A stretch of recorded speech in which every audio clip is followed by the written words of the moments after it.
Hello, I am Fastest Vest in the West, and welcome to my new video. Now, most of you, if you're still in school, you're probably on summer break.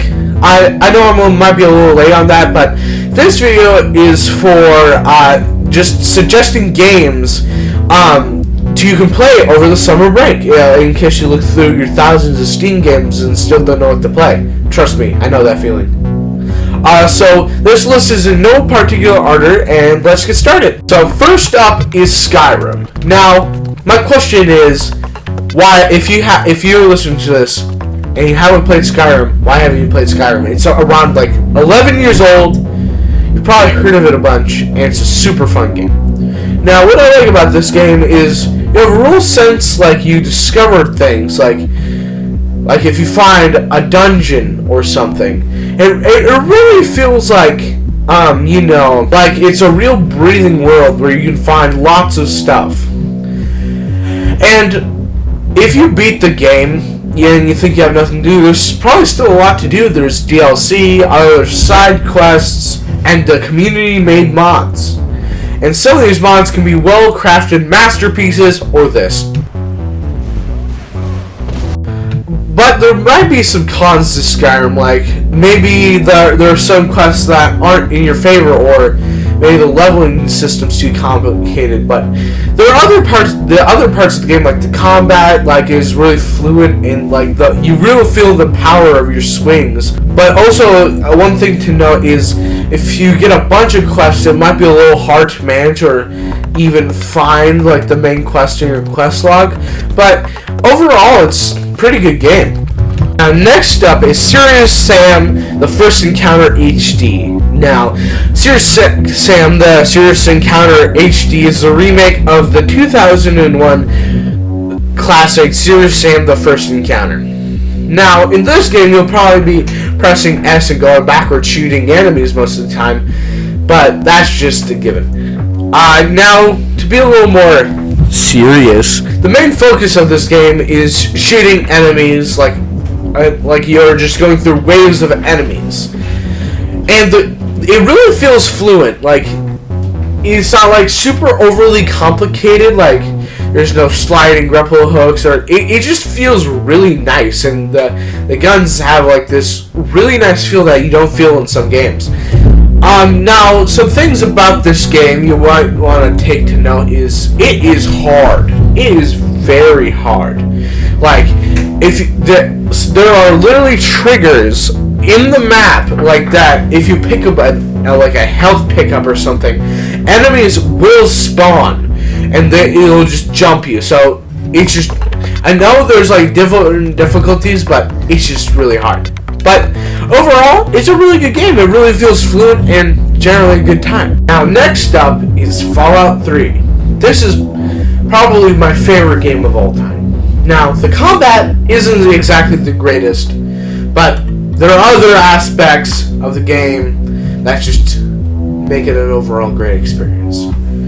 Now, the storytelling and atmosphere of this game is just top notch, and like there's tons of stuff you can discover, and like you can get loot and kill like raiders, mutants, and there's other side quests like now there is a quest that has a more science fiction theme, and I'm not gonna spoil it. Go play the game. But if it was someone else, or if it was another game, it might feel really out of place. Like when you're playing the game, you don't really feel like you're ever bored. Like when you're walking to a place, there's other random combat encounters. Now, like what I said before, the combat isn't the greatest, but it is still pretty fun. So don't let that turn you off. And it's just, when you walk around the atmosphere, you're just seeing the remnants of Washington, D.C., like 200 years after nukes dropped. It's just, they nail it so well. And it's just, overall, like, the story, atmosphere, quests, Like, and even like the RPG elements, like the stats, it really feels like your choices like have a big difference on your character.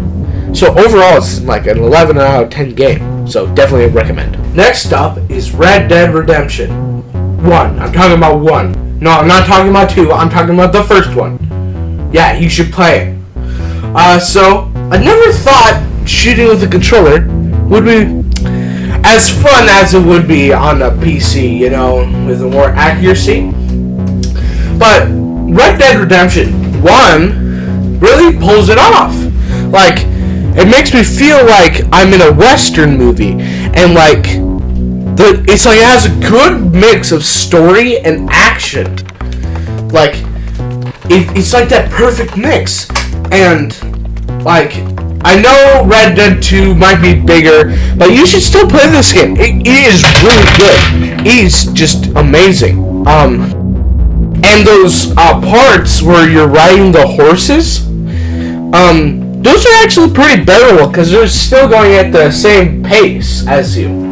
Now, one thing to note is that there are some boring missions, like that involve farming, herding, you know, stuff like that. But most of the game is you're in a Western movie, like you're an awesome cowboy on like a wagon, and then you're shooting some dudes, and overall the game is really good. Now, let's get on to our next game. God of War is one of the best games I've ever played. Well, the reason for this is the story. I'm not going to spoil it or anything, but the connection between Kratos and boy is just... You can actually, for me, it's like I could actually feel their emotions. And another thing to note is the combat. You can really feel the power of Kratos' swings, and it's just with the combos are like really satisfying. And throwing the axe, it just feels so good. Like when you hit an enemy, pull your axe back, it hits another enemy. It's just so satisfying.